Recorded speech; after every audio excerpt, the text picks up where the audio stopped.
The Cool Bean, written by Jory John and Pete Oswald. Read aloud by Mrs. Shapiro.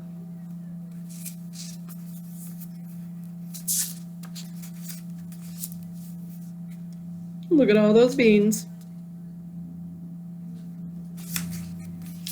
The Cool Bean.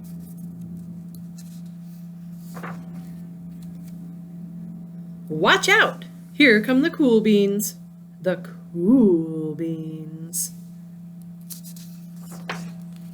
Oh yeah, check out how they move. Look at the way they swagger. Notice their sunglasses. Yow!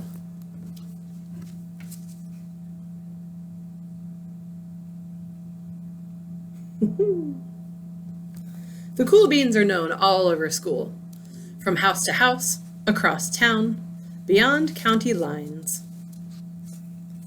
In the olden days, last year, we were all one big pot of beans.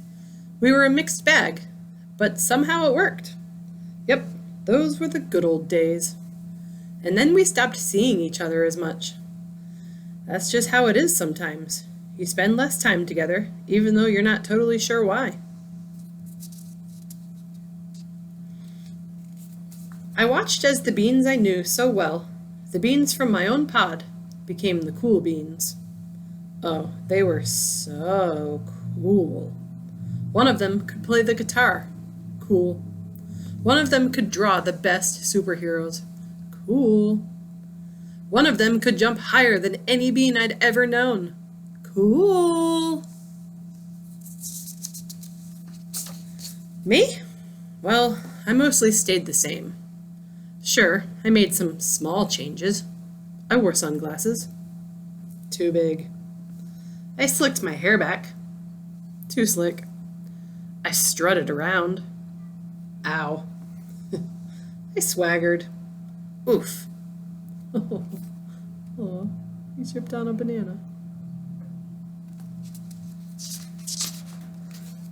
I was still picked last for everything. My clothes never seemed to fit. I snorted when I laughed.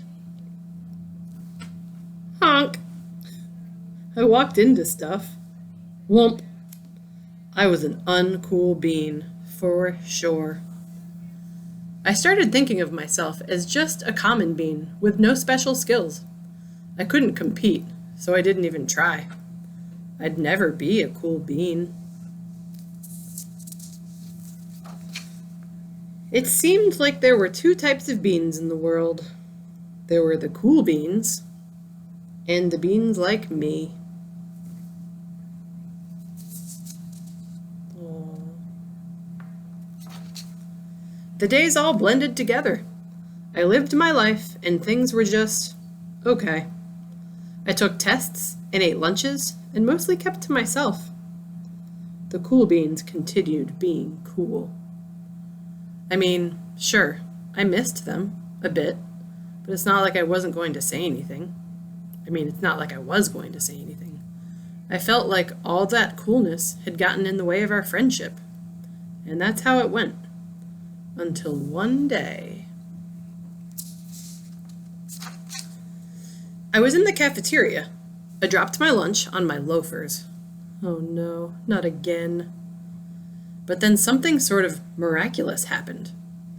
Out of nowhere, one of the cool beans helped me clean it up. He didn't even say anything. He just gave me a nod. That was it. Later, I was out on the playground. I tripped and scraped my knee and maybe cried a little bit, and everybody saw it. Another one of the cool beans came to my side, and without a word, he dusted me off. Aww. That afternoon, I was sitting in class. I wasn't really paying attention. I didn't notice, but our teacher had called on me. Everybody stared. I sat there in silence. Nobody said anything. And then, everybody just laughed. At me. That was it. After today, I was officially a has-been. But then one of the cool beans stood up and came over to me. Everybody watched. She leaned in close and whispered, "Hey, the teacher asked you to read from page 32. Then she gave me a quick wink and went back to her seat. It was a small gesture, sure, but it was also everything. I walked home with a goofy smile on my face. I smiled all the way through dinner. That day made all the difference. It was a day that could have been really bad, if not for the kindness of a few cool beans. It gave me a shred of confidence. That shred of confidence has continued to grow. Somebody had my back. Or a few somebodies.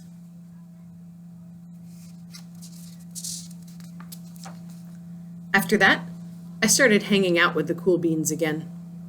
How have you been? Get it? How have you been? Not all the time, but sometimes. At lunch. After school. Even on the weekends.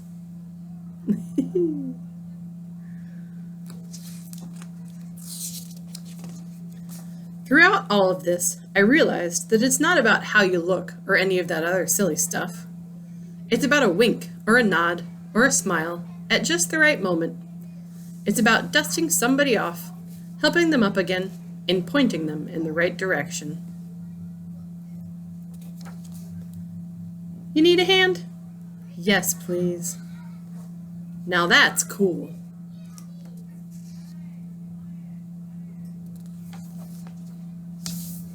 Look at all the cool beans.